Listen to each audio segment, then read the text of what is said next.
De hecho, lo anuncié antes de irme a la pausa.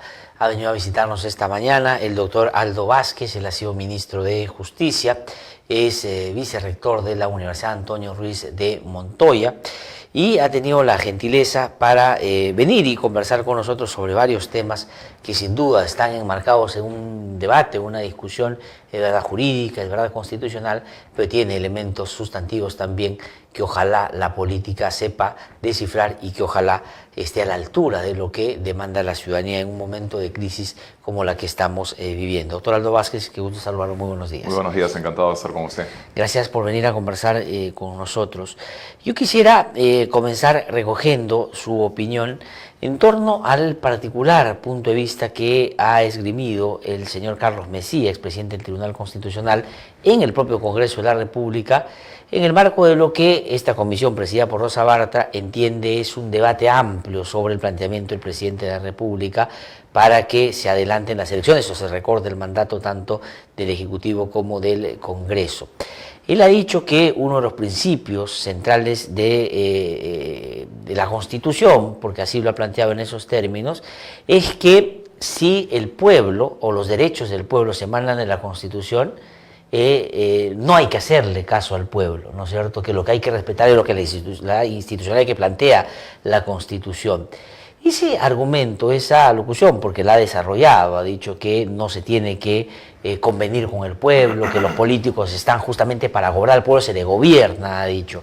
En términos estrictamente constitucionales, ¿no es cierto? ¿Qué habría que decir sobre eso? Sí, yo creo que es un planteamiento sustancialmente equivocado, porque entraña, digamos, un desconocimiento de el concepto de soberanía nacional, del concepto de soberanía popular, que en realidad son aquellos que dan sustento a la legitimidad del Estado moderno. Antes de la Revolución Francesa, o incluso podemos remontarnos más lejos en el tiempo, antes de la Revolución Inglesa en el siglo XVII, efectivamente prevalecía un concepto de soberanía que la atribuía al monarca, al poder absoluto. Sin embargo, justamente la respuesta a este poder absoluto es el concepto de soberanía popular, que se empieza a construir a partir de la idea del contrato social de Rousseau, es decir, las personas nos agrupamos y suscribimos un contrato tácito, ¿no? Exactamente. Un acuerdo por el cual vamos a vivir en comunidad, pero ese acuerdo es ciertamente anterior a la existencia del Estado. Claro. Entonces somos las personas las que damos origen al Estado y al ordenamiento jurídico propiamente dicho. Ahora, este paso, digamos, del Estado absoluto al Estado moderno, entonces lo que significa justamente es la aparición del constitucionalismo como un reconocimiento de derechos que son anteriores y superiores al Estado. Exactamente. Y esa misma noción es expresada por el propio artículo primero de la Constitución del año 93. La fórmula era todavía más feliz en la Constitución del año 79, pero el principio sigue siendo el mismo. El artículo primero de la Constitución del Estado dice que la persona humana y su dignidad son el fin supremo de la sociedad y del Estado. Es decir, el Estado existe para garantizar estos derechos que son de las personas y en su conjunto de la sociedad. Y el propio inciso 17 del artículo segundo de la Constitución, que como sabemos el artículo segundo de la Constitución es el que señala los derechos fundamentales, claro. Reconoce los derechos fundamentales en su inciso 17, reconoce justamente este derecho a la libre asociación para participar en política, de tal manera que por supuesto creo que ese es el punto de vista que ha expresado el doctor Messía, es harto no solo discutible, sino diría superado desde el punto de vista del constitucionalismo moderno. Sí, no, pero además en un escenario donde hay un planteamiento que busca encauzar una disconformidad importante que tiene la ciudadanía en torno a la no resolución de un conflicto que la política ha generado a través de un referéndum, que es un mecanismo que deviene justamente la posibilidad de que el pueblo participe, pues termina siendo inclusive impertinente, ¿no? Porque lo que tendría que discutirse es cómo hacer para darle legitimidad a la salida a la crisis. ¿Y qué más legitimidad que la población sea la que apruebe ese desenlace, ¿no? Así es. Si bien desde el punto de vista histórico y desde el punto de vista doctrinario el argumento carece de validez desde el punto de vista estrictamente constitucional aún más, porque la propia Constitución, como lo sabemos, en el artículo 206, establece las vías para la reforma constitucional. Y una de ellas es precisamente el referéndum. Sí, pues. De modo que la Constitución, de modo expreso, de modo taxativo, ha señalado cuál es la vía para una reforma constitucional. Sí, y ahora, para salir, digamos, del incidente concreto del cual ha sido protagonista el señor Mejía, me gustaría pueda hacer una revisión, una mirada, una reflexión sobre cómo ve usted está desarrollándose ese debate. Porque hay dos cosas que apremian acá. Una que es el tiempo. El presidente de la República en más de una oportunidad ha dicho vamos a esperar, y se sabe que hasta finales de septiembre es la fecha límite para que puedan calzar los tiempos y se haga ahí el 2020 cuando el presidente considera que es apropiado la población se pronuncie sobre el nuevo escenario. ¿Cómo ve este debate? ¿Lo ve interesado, lo ve profundo, lo ve en diálogo con lo que la mayoría de la gente está queriendo que se haga? Sí, yo creo que no hay propiamente un intercambio de argumentos en relación, por ejemplo, a la legitimidad de la propuesta presidencial. Creo que poco se ha avanzado cuando se discute contra el texto mismo de la norma, es decir, el propio artículo 206 de la Constitución que acabamos de referir establece la potestad presidencial de presentar iniciativas de reforma constitucional, de modo que desde ese punto de vista no debería caber ya ninguna duda, y sin embargo seguimos discutiendo sobre el particular. De igual forma, sobre la legitimidad o no de hacer cuestión de confianza. Se ha dicho que el presidente no puede hacer cuestión de confianza en relación a reformas constitucionales, y el único argumento que se ha expresado al respecto es que el presidente no puede observar las leyes de reforma constitucional. Sin embargo, se desatiende el artículo 139, inciso 9 de la Constitución, que establece, que señala expresamente que no se puede hacer analogía respecto de normas que limitan o restringen derechos. Claro. ¿no? Ese es además un principio universal de derecho. Es un principio universal que recoge la Constitución y que recoge incluso el título preliminar del Código Civil, porque tiene validez en el ámbito constitucional como en cualquier otro ámbito del derecho. De modo tal que el 206, cuando dice que el presidente no puede observar leyes de reforma constitucional, precisamente lo que está haciendo es limitar una atribución del presidente de la República. Y es correcto que así sea. Pero lo que dice el 139.9 de la Constitución es precisamente que no se puede hacer analogía de aquellas normas que limitan o restringen derechos. De modo que no se puede limitar, no se puede extrapolar esa limitación que tiene el presidente para observar en leyes de reforma constitucional, no se puede extrapolar a el hecho de a la pretensión de que no pueda, ya ni siquiera el presidente, sino el gabinete, hacer cuestión de confianza sobre una reforma constitucional. Por otra parte, en relación a este mismo tema, ya sabemos que hay no uno, sino dos precedentes constitucionales. Es decir, el Ejecutivo, a través del Gabinete, ha hecho cuestión de confianza y el Congreso ha votado sobre las cuestiones de confianza planteadas en relación a reformas constitucionales, tanto el año pasado como este año. El año pasado respecto de la reforma de la justicia y este año respecto de la reforma política, de modo tal que ya en el propio constitucionalismo nacional ya esta es una práctica regular. En fin, se pueden citar muchos más argumentos. El propio Tribunal Constitucional se ha pronunciado ante aquella modificación que se pretendió hacer de la Constitución y de la cuestión de confianza a partir de la modificación del reglamento del Congreso. Exactamente, en noviembre de 2018. En noviembre de 2018 el propio Tribunal Constitucional estableció que no había limitación a esta facultad presidencial. A esta facultad del gabinete. Y en un voto singular, el propio presidente del tribunal lo dijo también claramente.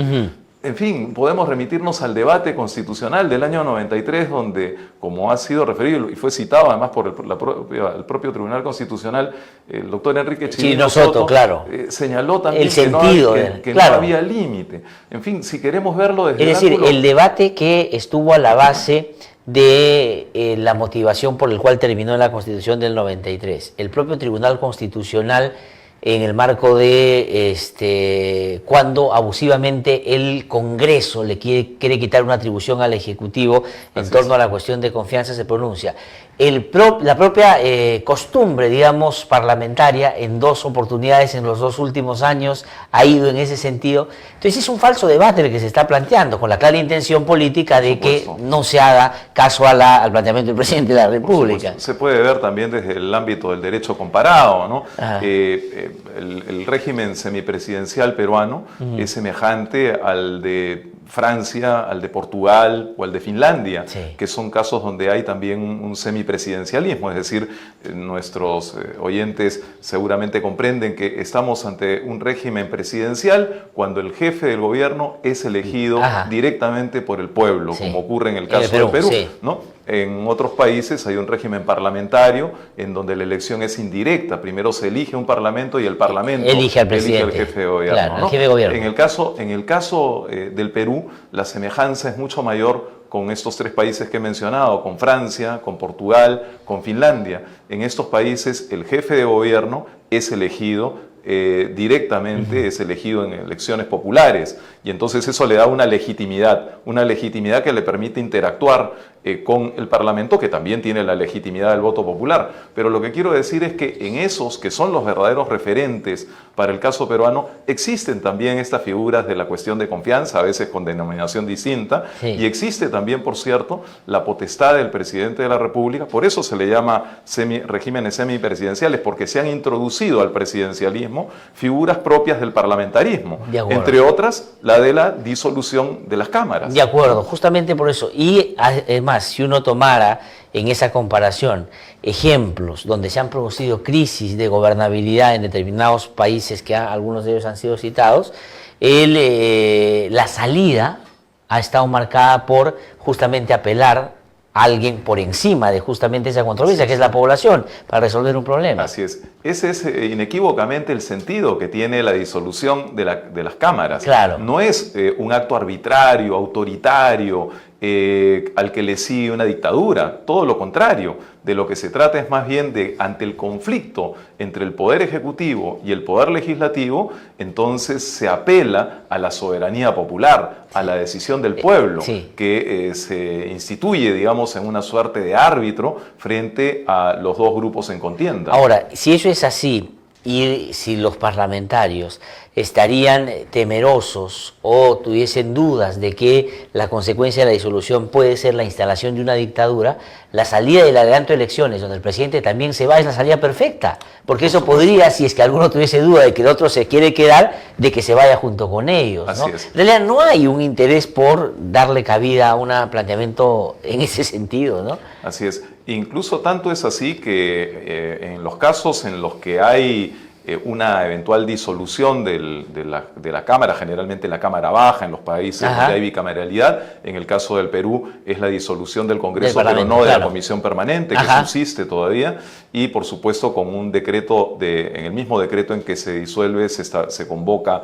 a elecciones dentro de un lapso de 4 meses. Pero lo que quería decir es que tan es cierto esto del arbitraje popular en el voto, que en la experiencia contemporánea, el caso de Francia, por ejemplo, Jacques Chirac en el año 97 disolvió la Asamblea Nacional Francesa en la expectativa de tener una mayoría en la Asamblea, y sin embargo ocurrió exactamente lo contrario, es decir, el pueblo le dio la razón más bien a la Asamblea, a la mayoría parlamentaria, ¿no? De modo tal que ese es el sentido, el que el pueblo sea el que pueda dirimir frente a un conflicto entre poderes. Ahora, pero entonces, si es que hay esa claridad, que yo por cierto coincido plenamente, ¿por qué esta especie de, para decirlo en términos más coloquiales, amagues de querer hacer, o primero plantear un falso debate, y segundo, gestiones que son inconducentes en el marco del procedimiento, por procedimiento o inclusive por los resultados de la gestión? El presidente del Congreso ha ido a la Comisión de Venecia. Ya uno de los miembros, que digamos preside esta comisión, ha dicho: yo no voy a plantear cuestiones posibles, yo no voy a decir cómo es la salida de este tema, yo solamente en el marco de lo que conocemos nosotros vamos a valorar si eso es una salida o no democrática. Han dicho que van a ir al Tribunal Constitucional a pedir opinión. sobre una contienda de competencias, de que si es posible o no. Y ahí el propio presidente del Tribunal Constitucional ha alimentado esa posibilidad, porque lejos de cerrar, digamos, la discusión, ha dicho, sí, nosotros nunca nos hemos pronunciado sobre si el gabinete puede hacer cuestión de confianza en materia constitucional. Sí, en primer término sabemos bien pues, que esta Comisión de Venecia, que es un órgano creado en el marco de la Unión Europea, es un órgano de consulta del Consejo de Europa, sí, y que surge en el año 90 luego de la caída del muro de Berlín y a raíz del surgimiento de nuevos estados que buscan integrarse a la Unión Europea, entonces se crea esta comisión para evaluar los estándares constitucionales y democráticos de cada uno de estos países. Ajá. Y se trata ciertamente de una comisión de un muy alto prestigio y que ha sido consultada en diferentes oportunidades. Un caso notable en el que fue pedida su opinión, incluso por el propio secretario general de la Organización de Estados Americanos, fue para la pretensión del presidente Evo Morales en Bolivia para reelegirse una y otra vez, ¿no? Entonces, yo no temo a una opinión de la Comisión de Venecia. Sí tengo muy claro que se trata de una acción dilatoria. De acuerdo. ¿No? Pero por los resultados, digamos, va a convalidar esto como... Yo he estado revisando algunas opiniones de la Comisión de Venecia en diferentes materias. Se ha pronunciado muchísimas veces sobre muchísimos casos en Europa y su opinión también ha sido consultada en otros continentes. La dificultad está en que la comisión no es un tribunal de fallo ni cosa parecida, sino que más bien emite opiniones generales, eventualmente da recomendaciones, pero y sus fallos, sus opiniones, por otra parte, no tienen un carácter vinculante. Por otra parte, esta comisión se reúne 4 veces al año, se va a reunir en octubre. En octubre es probable que haga algún planteamiento, alguna reflexión preliminar, ¿no? Pero por supuesto esto no culmina, no es una fase de culminación de este debate, de modo que mi impresión es que se trata de una acción puramente dilatoria, ¿no? Y que en todo caso seguramente, si alguna vez llega a emitirse una opinión por parte de esa Comisión de Venecia, seguramente será favorable a la salida que establece expresamente nuestra propia Constitución. O sea, va a convalidar, digamos, el planteamiento de que en el marco de la Constitución se puede hacer este adelanto de elecciones. Esa es mi impresión, sin embargo yo no creo que dé tampoco opiniones concluyentes, ni que éstas sean tampoco demasiado... digamos, que éstas se produzcan en un breve lapso. Sí, pues yo también creo que va por un hecho para dilatar, digamos, esta discusión. Además está claro que no tiene ese carácter vinculante para hacer lo que exactamente diga, ¿no es cierto? Ahora, pasando a otro tema que está relacionado también con esto que es inevitable ahora cuando uno discute estas cosas de la relación de la política con la justicia, ¿no? Se ha aprobado una modificación del Código Penal que incorpora como un delito el financiamiento ilegal de partidos. Y bueno, eso había sido hace bastante tiempo una demanda, es decir, que debe estar expresamente planteado en el Código Penal. Pero sin embargo, hay ya, y se ha conocido algunos casos, planteamientos de defensa de algunos de los personajes imputados por lavado de activos en el marco de este financiamiento, de que van a querer acogerse a esa nueva ley. ¿Para qué? Para que se diga que como recién existe este delito, todo lo que previamente se haya discutido en torno a él no existe, no es válido, no se le puede imputar a nadie eso. Eso podría terminar beneficiando a quienes están en el marco de estas investigaciones, por ejemplo, Lavallato. Yo pienso que tal vez en algunos casos, pero lo que hay que entender es que estamos ante delitos distintos. Es decir, el delito de lavado de activos tiene una tipificación distinta, tiene unas características y unos bienes jurídicos que proteger que son distintos a los que corresponden al delito de financiamiento ilegal de campañas electorales. O incluso yo me atrevería a señalar otro delito que es también coincidente, que es el delito de receptación. Es decir, para que nuestros amigos oyentes y televidentes lo tengan claro, el delito de receptación supone la sola recepción de bienes de origen ilícito. ¿no? Caso típico, alguien que recibe autopartes robadas, ¿no? Partes de un auto, ¿no? El solo hecho de haber recibido ese bien que tiene una procedencia ilegítima ya es un delito. Pero claro, es un delito que tiene una pena moderada. ¿No? El delito de financiamiento ilegal de campañas electorales ya no es la sola recepción, sino la recepción con un propósito determinado, que es el financiamiento de campañas electorales. El delito de lavado de activos va increciendo, digamos, es todavía más grave, porque ya no es solamente la recepción de estos bienes o dineros de origen ilícito, sino que además es todo un proceso de transferencia, de ocultamiento y de conversión, ¿no? Y que tiene un propósito. Y en la doctrina y en la teoría del delito de lavado de activos, esto está muy bien descrito, es decir, el propósito es realimentar una organización criminal. Entonces, el sentido del lavado de activos apunta a eso, a fortalecer el conjunto de una organización criminal. Entonces, mi impresión es que, y lo ha sido, es mi opinión, desde hace ya bastante tiempo, no solamente a partir de la aprobación de esta norma, es que en muchos de los casos es muy difícil establecer que se trate propiamente de un delito de lavado de activos, precisamente en la medida en que no hay una retroalimentación, ¿no? Ahora, sin embargo, habría que ver caso por caso, analizar caso por caso, para ver si efectivamente en algunos de esos casos ha habido algún nivel de retroalimentación. Pero en todo caso sí podrían haber estos otros dos delitos. Pero claro, es verdad que por el principio de irretroactividad o de retroactividad benigna de la ley penal, no podría aplicarse el delito de financiamiento ilegal a situaciones que son anteriores a la aprobación de esta norma. Sí podría aprobarse el delito de receptación, probablemente. Claro, porque hay en estos casos, en la mayoría, y así lo ha, digamos, si uno indaga un poco más en el trabajo del Ministerio Público, hay una concurrencia de delitos. Por lo tanto, puede que efectivamente haya alguno que no se configure debidamente, pero son autónomos los otros y podrían tranquilamente probarse. Y habrá que ver qué pena hay para cada cosa, y es que si el lavado de activos es el más comprensivo, el más grande, el que tiene más años, por decirlo de alguna manera, ¿no? Así es. Yo creo por eso que si bien es muy importante establecer quiénes han recibido dinero ilegal y cuál es el grado de participación en organizaciones criminales vinculados a este financiamiento ilegal, yo creo que es todavía mucho más sustancial el indagar sobre las coimas propiamente, es decir, sobre el delito de cohecho, sobre las colusiones, sobre los patrocinios ilegales que podrían haber supuesto las adendas respecto de contratos que han sido tremendamente lesivos para el Estado. Sí, y sobre eso novedades van a haber porque se han conocido 71 codinomes recientemente que van a ser develados la primera semana de octubre, cuando el equipo especial vuelve a interrogar a los funcionarios de Odebrecht, ¿no? Así es, y eso genera, por supuesto, una enorme expectativa, ¿no? Porque hemos visto, además... Y nerviosismo, de otro lado, imagino, hay varios políticos, al borde de un ataque de nervios, como el título de aquella película de Almodóvar, ¿no? Y veremos cuál es finalmente, pues, vamos a develar seguramente los nombres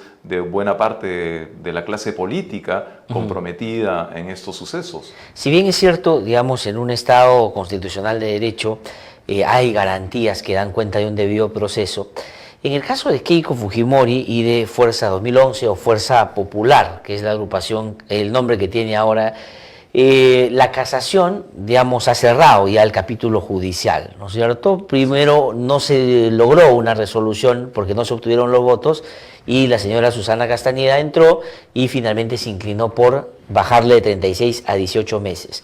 Pero los 10 jueces que vieron la causa, porque uno en primera instancia, 3 en segunda, 5 primero más ella, 6, son 10 jueces, coinciden en una cosa, que la prisión preventiva es la medida correcta para ese caso concreto. Así es. La discrepancia era en el plazo. La pregunta es, siendo así y habiendo transcurrido todo este camino, ¿qué posibilidades hay en el Tribunal Constitucional de que puedan darle la razón? Porque ahí están en el marco de un habeas corpus pidiendo que la liberen. Sí, es difícil hacer un pronóstico al respecto, ¿no? Hay un habeas corpus efectivamente planteado por la hermana de la señora Keiko Fujimori, y también se ha anunciado por parte de la defensa de la señora Fujimori un recurso conocido como de agravio constitucional, Sí. ¿no? Es decir, cuando se ha concluido con todas las etapas en el Poder Judicial, se puede en esta postrera instancia tratar de introducir un recurso en el Tribunal Constitucional alegando la vulneración de algún derecho constitucional. Ahora, el Tribunal Constitucional, como sabemos, ha establecido unos estándares elevados para la aplicación de la prisión preventiva. Y en el caso de la señora Fujimori, el argumento fundamental por el que permanece en prisión es el peligro procesal, pero que respecto de la posibilidad de obstaculización de la acción de la justicia. Y allí hay una serie de datos fácticos frente a los cuales le será difícil al Tribunal Constitucional revertir eventualmente la situación actual de la señora Keiko Fujimori, porque hay una serie de elementos que son de público conocimiento, es decir, la propia actuación del aparato partidario, la negativa a allanarse a las acciones del Ministerio Público.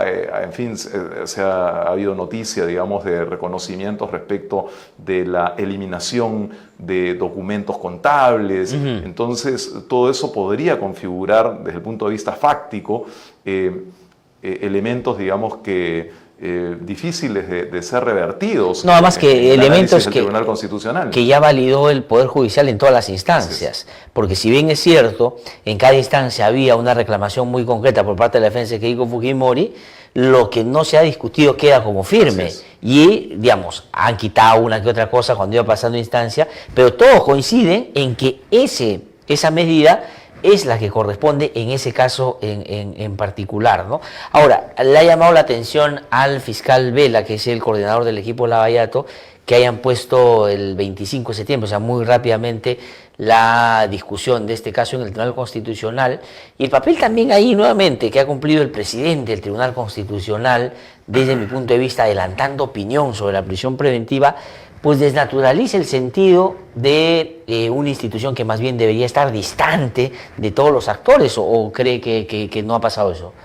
Bueno, yo creo que efectivamente el presidente del tribunal también ya en su oportunidad deslizó una opinión también respecto del tema que comentábamos antes, cuando sobre la señaló el tema de la cuestión de su opinión sobre la cuestión de confianza, en el sentido de que el artículo 206 de la Constitución limita la potestad del presidente de observar las leyes de reforma constitucional. Yo creo, por supuesto, que no es adecuado que los integrantes del Tribunal Constitucional se pronuncien pues previamente sobre, o deslicen opiniones, ¿no? Sobre aspectos que van a ser materia de, en fin, de su análisis ya en su rol de tribunal de fallo, ¿no? Por supuesto que esto la verdad es que no he visto las declaraciones del doctor Blume en relación al caso de Keiko Fujimori, pero sí, por supuesto, somos testigos de las que pronunció en relación al artículo 206 de la Constitución. Esto no es adecuado, evidentemente. Sí, pues. Ahora, nosotros tenemos, creo que la declaración, ¿no es cierto?, el presidente del Tribunal Constitucional sobre los excesos que hay en el uso de la prisión preventiva y una particular aproximación al tema. Había cuenta, yo digo, no es que esto le prohíba tener una opinión, es perfectamente posible, todos tenemos una opinión sobre el tema, pero siendo él uno de los miembros, y sobre todo presidente del tribunal, que sabe que esos casos van a llegar al Tribunal Constitucional, lo deseable es que más bien guarde prudencia, ¿no? No sé si lo tenemos solamente para cerrar, ahí vamos a escuchar a ver lo que dijo el presidente del Tribunal Constitucional sobre la prisión preventiva. Se observa en el país, de acuerdo a datos estadísticos, que hay un exceso de prisiones preventivas y además hay una actitud que traduce una demora en la actuación del Ministerio Público y del propio Poder Judicial, y se mantiene a muchas personas en condición de prisión preventiva, a pesar que pasan los meses y que no se formulan los cargos por el Ministerio Público, ni tampoco se emite un pronunciamiento judicial respecto a su responsabilidad penal o no. Bueno, es verdad, no es exactamente eso el caso de Keiko Fujimori, pero es una, digamos, argumentación que, diría yo, coincide con el argumento de los abogados, por ejemplo, Keiko Fujimori, que no se le han imputado cargos, que está mucho tiempo, en fin, digamos, todo lo que se ha dicho. Sí, está claro que en el Perú efectivamente hay una parte muy importante de la población penal que está en situación de prisión preventiva, y por cierto de que es una situación extremadamente delicada, ¿no? Sí. Yo estimo que alrededor de 3.000 internos cada año salen de las cárceles peruanas porque una instancia superior ha revocado una prisión preventiva. Eso lo que significa es de que estuvo mal dada inicialmente una prisión preventiva.